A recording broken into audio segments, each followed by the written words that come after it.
Alright, we got it pretty cleaned up here. We've done the same on the other side here. I've gone ahead and set up our copper plate. I drilled a hole in it. The backside was already relieved a little bit to help with that angle from a previous project. So what I'm going to attempt to do is get it in there, get a washer on it, and kind of get it jigged and set up.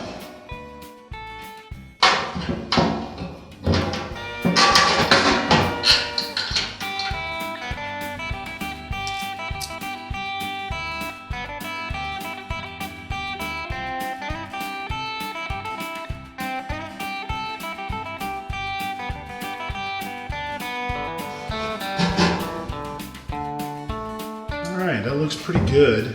It's pretty even all the way around. It doesn't want to lay perfectly flat. It's hard to get it square, but it does look right.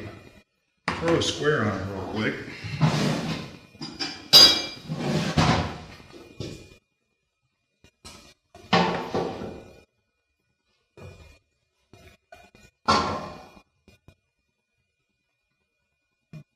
Pretty close. It's not perfectly flat from when they fabricated the tank, but I like it. So you can see that it's held in place by that copper plate underneath. That copper plate's going to help with the heat, gas control, and puddle control, as well as make it like a clamp. So I'm going to go ahead and get my welding gear on. I've got the machine all set up over here, and we're going to come right back in just a second and throw down some metal. All right. We've got everything about set up here. I'm going to try to jump in here and put a few little tack welds on them. I'm going to do this as a standing TIG weld. I'm going to throw a couple of tack welds around it. Anytime I weld something, I like to put a bunch of little tiny tack welds to kind of hold it in a position. I know I got a clamp pretty doggone good, but tack welds never hurt. So I'm going to jump on it, put a couple tacks, and then we'll try to just sling a bead all the way around it.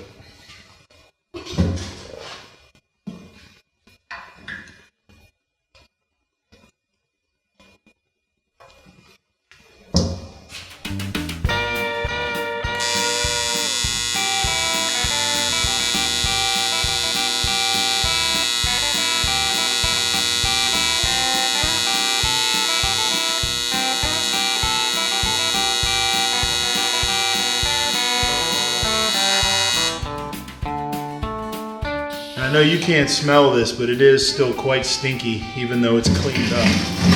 And this, when I ground this is powder coated.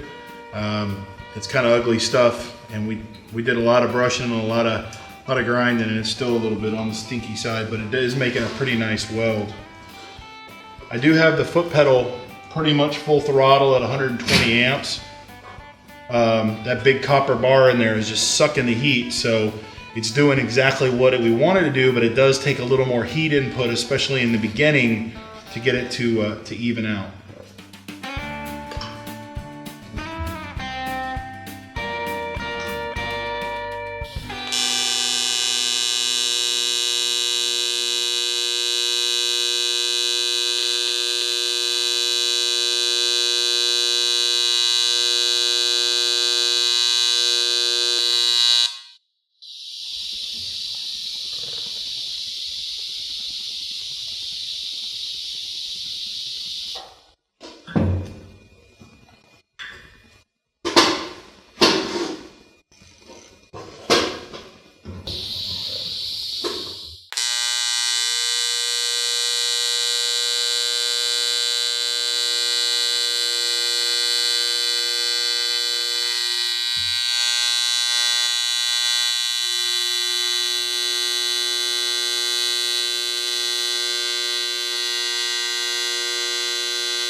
One thing I did forget to mention is this is a flex head torch, which means I can bend the torch head to get a good position, get it some comfort and some stability.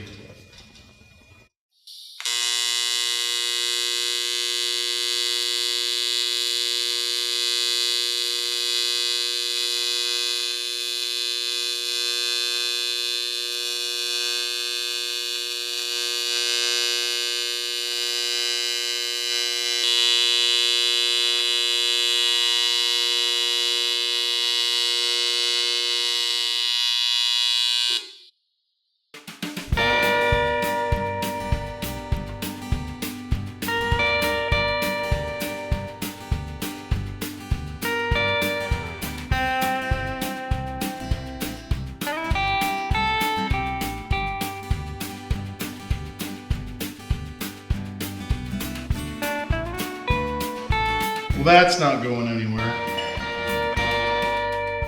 They came out good. It's not gonna break.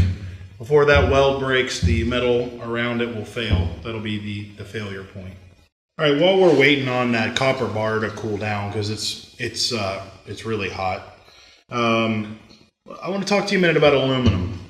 Aluminum is a pretty unique alloy altogether, and everyone thinks welding is difficult, and it does take some mastering to be able to run a real good consistent bead, but it's nothing that you can't accomplish with just some practice.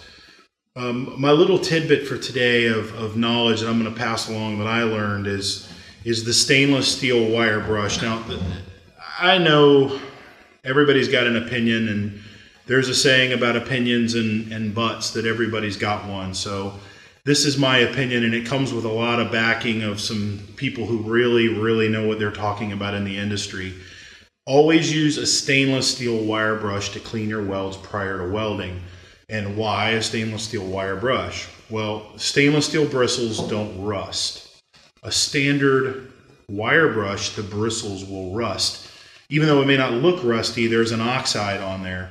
When you brush back and forth, that oxide gets knocked off. Now we know aluminum's soft, and we're brushing it, we're scratching it, we're scratching in that iron oxide into the surface of the aluminum, not to where we can see it, but at the microscopic level. We come along and we make a weld, and what winds up happening is that iron oxide comes into the weld puddle, it becomes part of the weld, and that discontinuity, as they call it, will be where your crack in your weld failure can, not necessarily will, but most of the time it will come from. So, you know, these are like $1 or $2 at the weld supply, and this is a brand new one. I just bought it, but typically I write aluminum only with a magic marker on there and throw it in a drawer, and don't use it for cleaning spark plugs or your grill. Once you have it for welding aluminum, always be an aluminum brush and pick on somebody else for your cleanup jobs.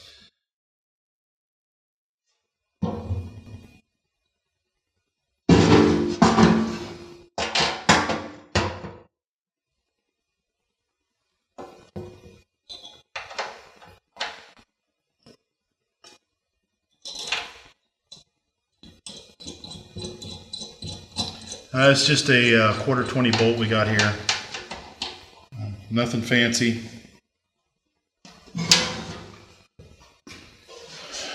Not that it matters, but I am a little anal about my welding. Looks pretty doggone close considering there's a little bit of warpage from previous welds. So we got that all in there. One other little tidbit I'll throw at you here. These usually come, I believe they're 30 or 36 inches long, these TIG rods.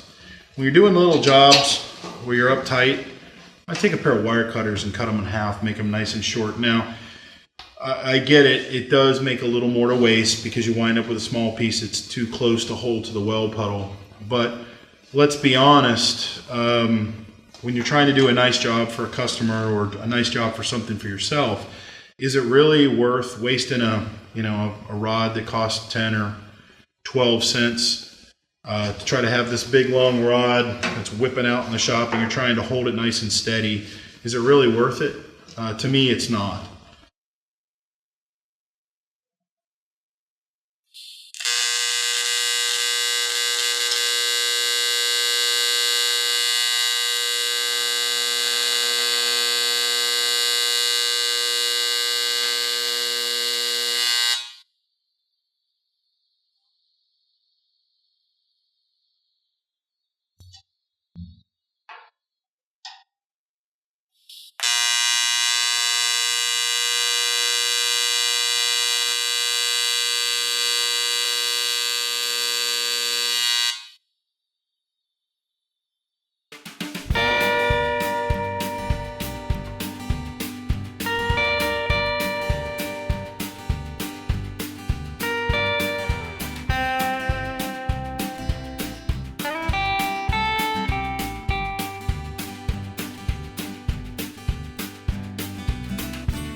Well, that's not too bad for a Florida redneck.